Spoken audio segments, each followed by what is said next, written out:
nas telhas um enxame de abelhas parou para descansar. Me deu vontade de contar como é que eu faço quando me bate um cansaço e eu paro pra aliviar. Tão diferente das abelhas pequeninas descansando lá em cima, eu prefiro aqui no chão, olhando o céu por entre as folhas que balançam. Tem uma parte que é o Manual Prático Religioso, como se criam as abelhas chanfrão. Portanto, eles têm muito conhecimento. E o meu trabalho é resgatar o conhecimento deles e voltá-los a pôr nos dias de hoje para toda a gente ter conhecimento. Acho que consegui responder. Podem perguntar de novo? Obrigado, tá? Sim. A gente tem uma pergunta aqui, mais uma que fugiu um pouco do nosso tema, mas a gente vai botar assim mesmo, tá, Capas? Sim, põe mais alto. Fala um pouquinho mais alto. É uma pergunta. Sim. Tá ouvindo? Estou ouvindo, estou. Tá. Se você tem conhecimento, se a Monduri do Espírito Santo é exatamente a mesma do Sul, tá? Se tem alguma diferença ou se é exatamente a mesma espécie? Bom, isso não sei. Há uma coisa também. Portanto, vocês sabem que o clima do Brasil, os ecossistemas e isso tudo, têm sido alterados com a atividade humana. Quando os portugueses chegaram aí, as coisas eram bem diferentes.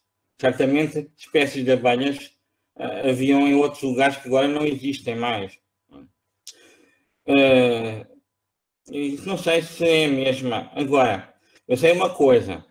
Se levarem uma abelha de um bioma para outro e ela se ajustar a esse novo bioma ou a esse novo meio, e se não tiver contacto mais com a espécie, o grupo de colónias de onde ela veio a ser originada, essa abelha tende a transformar-se noutra nova espécie, porque está isolada geneticamente. Com o tempo, ela vai criando características. Há uma coisa que eu não sei. Por exemplo, mandassaias no sul, existem grandes diferenças da mandaçaia, portanto, melipona quadrifasciata, de lugares que têm 100 km de distância. Em que tem, por exemplo, tem espécies regionais. Se a gente vai criá-las e comparar uma com outra, a gente nota diferenças de comportamento, alguma diferença de comportamento, até pode ser de ritual de postura, com situações novas e tudo. Isso não tem. Por exemplo, uma mandaçaia com potes gigantes e uma mandaçaia com potes pequenos. Mandaçaia mais agressiva, menos agressiva. Mandaçaias que hibernam com mais facilidade e outras com menos. Mandaçaia com uma cor muito mais clara, em que tem riscas laranja e amarelo, em vez de preta e amarelo, na fase adulta. Há muita coisa. Quer dizer, espécies que distam 100 km de uma cidade para outra, já se nota grandes diferenças. Portanto, dentro do mesmo estado ou dentro da mesma região, pode haver espécies regionais. Perfeito, então. Então, há uma variação, sim, essa variação pode estar até próxima, não precisa estar tão afastado como o sul do sudeste. Veio uma pergunta aqui, Capas, do meliponário Airitama. Ele questiona... Desculpa um pouquinho aí, tá? Ele veio perguntar se, para a produção de mel, o senhor considera os ensinamentos dos maias de deixar uma melgueira embaixo do ninho como viável. deixar no fundo, né, um pouco de mel, se é viável para a produção de mel, ou se é melhor manter mesmo tudo nas melgueiras superiores? Bom, isso depende, né? Aquela colmeia-meia deve funcionar muito bem com aquela abelha e naquela região. O molário pode estar em baixo ou pode estar em cima. Isso só depende do tipo de colmeia. Eu acho que é viável as duas coisas, não é? Ok. Portanto, o molário, reparem bem, num oco de uma árvore, as reservas dos potes podem estar em cima ou em baixo, ou só em cima ou só em baixo dos favos da cria. Portanto, mesmo na natureza, a resposta está a ser dada, não é? Há conas que têm os favos no meio, potes de pólen em baixo e poles de mel em cima. Outras só têm os potes de pólen e mel em baixo. Portanto, isso a gente vê nos ocos das árvores como elas arrumam as coisas. Mesmo nas espécies que vivem dentro de cupinzeiros, a gente vê que os potes podem estar em lugares diferentes do cupinzeiro e a cria pode estar noutro. Portanto, é experimentar e ver qual é o método que as abelhas gostam para aquela espécie e para aquele lugar onde está a ser criado. Por exemplo, criar no sul do Brasil jataia com o mel separado da cria é um erro muito grande. A jataia precisa de blocos de mel junto, mesmo pegando ao invólucro. E esse mel não deve ser retirado nunca. Depois pode estar o molário em cima, ou a melgueira, e elas fazerem mel aí. Esse aí pode ser removido. Agora, os que estão à volta da cria nunca devem ser removidos. Porque, caso contrário, ela vai morrer no inverno. Porque ela precisa dos potes de mel mesmo em bloco, não é uma camadinha de potes. Em bloco. Um bloco são vários potes, uns em cima dos outros, formando um bloco grande de potes de mel. Elas precisam disso à volta do ninho.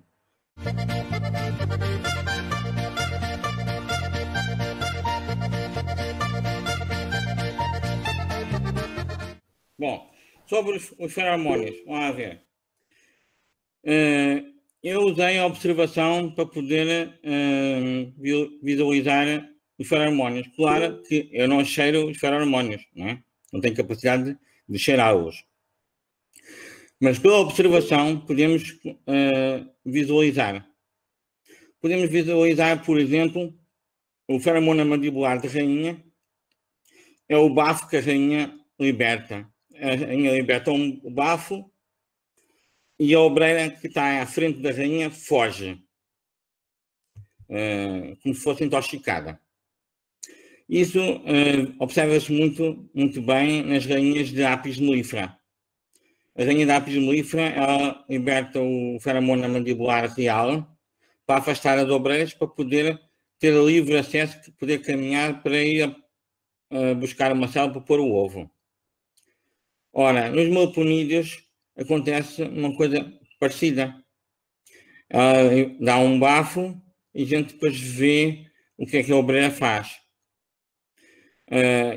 Foram precisos muitos dias, muitas noites de observação para poder chegar a essas conclusões.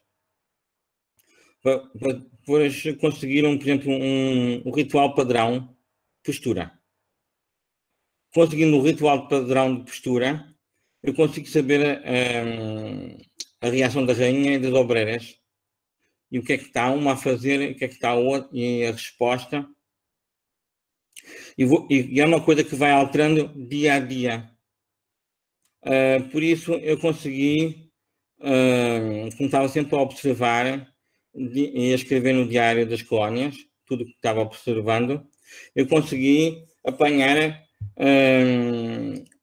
situações, características, onde estava só o feromona mandibular, o bafo da rainha. E outras consegui saber que a obreira que estava atrás da rainha, quando a rainha batia as asas, reagia de outra maneira, que é o feromona corporal real, que a rainha bate as asas para arrastar o vento das asas, o feromônio que está no abdômen. Pronto, e por isso, pelo bem remota, vê-se lindamente a rainha ficar parada, com o abdômen virado para os lugares de construção, e a gente consegue perceber que, quando a rainha faz isso e bate as asas, as construções em cera das celas aumentam.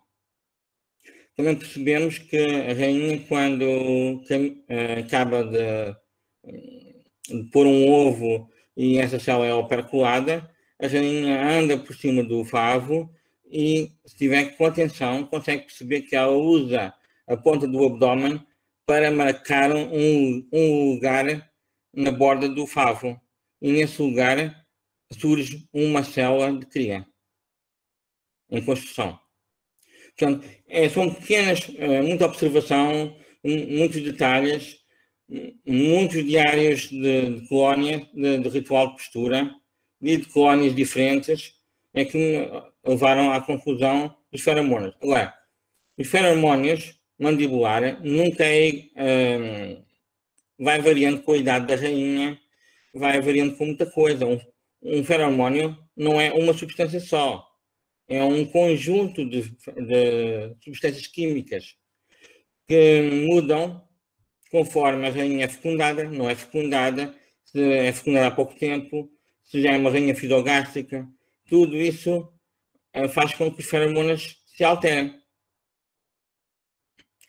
Isso já foi publicado na USP, lá no Laboratório de Abelhas, num livrinho que mostravam os feromonas da cabeça de uma rainha de capotrigona virgem e as substâncias que libertava, uma rainha que foi fecundada, as substâncias que libertava, a mesma na cabeça da rainha, e uma rainha sem começar a postura, e uma rainha velha. E percebemos que as substâncias que estão foram detectadas são diferentes conforme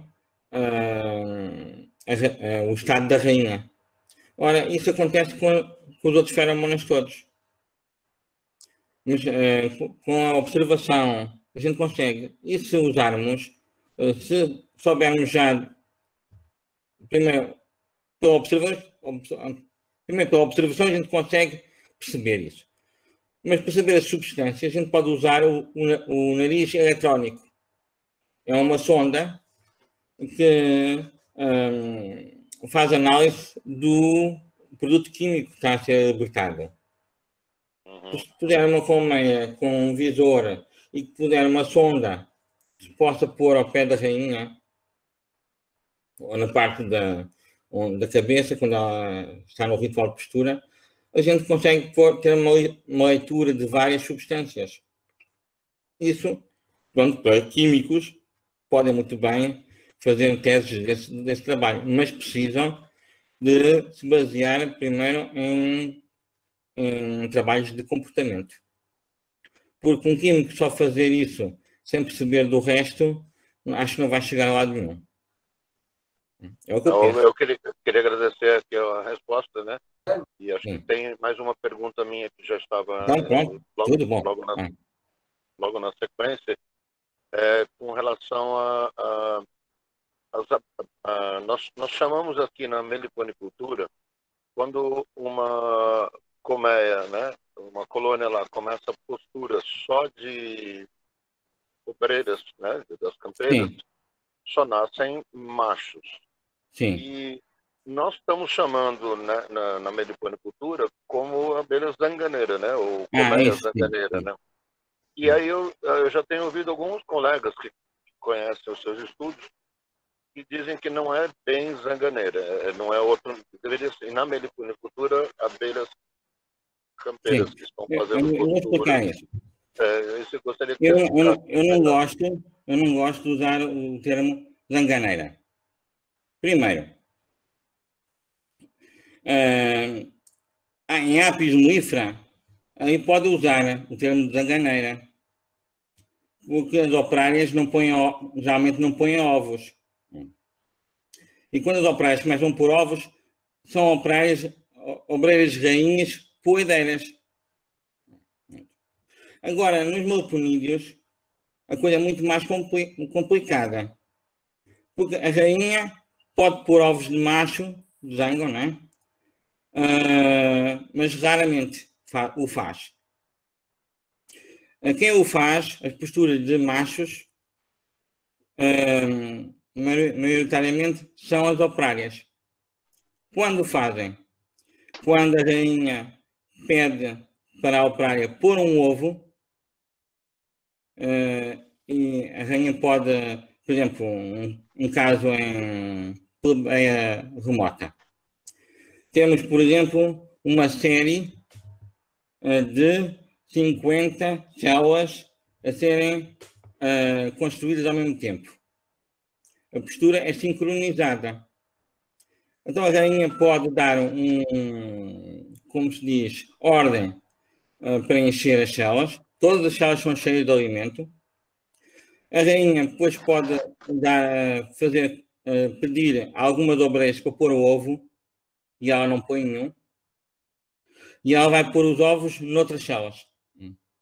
Portanto, umas células ficam com ovo de operária, ovo fértil, e noutras, onde dessas operárias vão nascer os machos, e onde a rainha põe os ovos, nascem obreiras. Outra situação é a rainha pede a uma operária para pôr um ovo alimentar. Esse ovo é posto dentro da célula, a rainha come esse ovo e põe o dela. Depois da rainha pôr o ovo dela, ela vai-se embora e vem uma operária tentar opercular a célula. E vem uma obreira e afasta essa obreira da operculação e coloca o ovo dela. E ela mesma opercula a célula. Ora, essa célula com 2 ovos vai nascer um macho, porque o ovo não fecundado eclode primeiro que o ovo fecundado.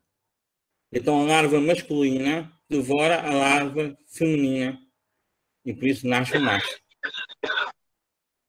Por isso, por exemplo, o tema que a gente falou hoje, por exemplo, das obreiras de pangolim, podemos ter a rainha mãe, fisogástrica, bonita, e temos lá uma pangolim. A pangolim desativa os ovários da rainha. E obriga a rainha a pôr ovos alimentares. Ora, dessas células não nasce nada. Nem macho, nem obreira, nem nada. Porque são ovos alimentares, não ovos férteis. E se a coisa complicar, os ovários da rainha deixam de funcionar, como os das outras operárias também. E há ritual de postura, há a colocação de alimento, mas não é colocado ovo algum. Portanto, essa história de uma colónia zanganeira porque há falhas no favo da cria não é válido. Porque para ser uma colónia zanganeira tinham que nascer forçosamente machos de todas as células. E isso não acontece. Porque uma rainha de meliponídeos, se não for fecundada, ela não desenvolve a fisogastria. E muito menos os ovários. Portanto, também não vamos ter uma rainha mãe a botar ovo de zango, de macho, né? Só ovo de macho. Isso não existe. Se a rainha esgotar o sêmen da espermateca, a rainha geralmente é morta logo. Não há assim muito... Substituem a rainha antes dela... quando ter só crias de macho. Agora, pode acontecer uma coisa. uma colónia sem rainha, em que isso me aconteceu com uma colónia de jataí, aqui em Portugal. Super forte, bonita, com muito favo de cria, muito. Mas eu tentei visualizar o ritual de postura e não consegui perceber a rainha, não havia rainha em lado nenhum. E elas estavam percolando séries de 50 células sincronizadas, que também não é um ritual normal para jataí. Tudo ao mesmo tempo.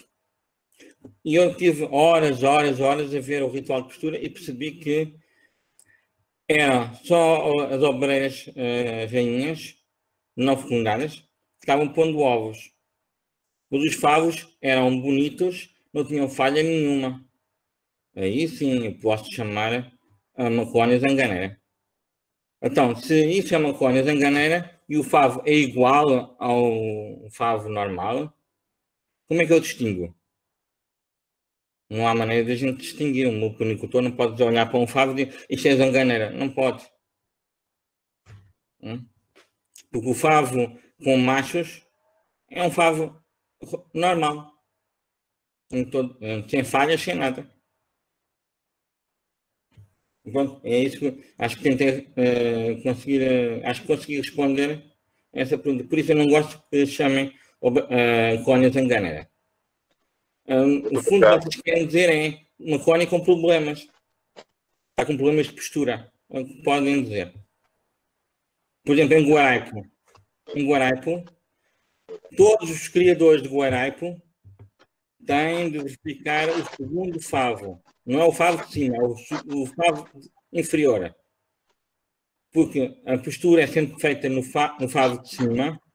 E se houver problema, o favo de cima encobre os problemas que estão a ocorrer no favo inferior. Muita gente perde a colónia de Guaraipo porque só olha por cima, o favo está bonito, a rainha está pondo o ovo, então, podem ter várias rainhas, inclusive, e os favos parecem estar normais, mas se olhar o segundo favo, o favo está de baixo, ele está a ser totalmente destruído. Porquê? Aí as obreiras entraram em conflito com a rainha e obrigam a rainha a pôr ovos alimentares. Então, ao terceiro dia, a célula com o ovo é desmontada. E nem sobra nada, nem sobra pólen, nem nada, nem mingau. Pronto, roem o favo todo. Fica tudo em cerume. E pronto, e a colónia vai enfraquecendo. O meu ponicultor olha para cima, vê o favo, parece que é normal. E só o inferior é que está com... O inferior é que a gente vê que está com problemas. Portanto, uma dica que eu dou é, quem tem Guaraipo deve olhar periodicamente o favo inferior. Como faz? Basta deslocar um pouco do invólucro. Não é preciso fazer um grande estrago.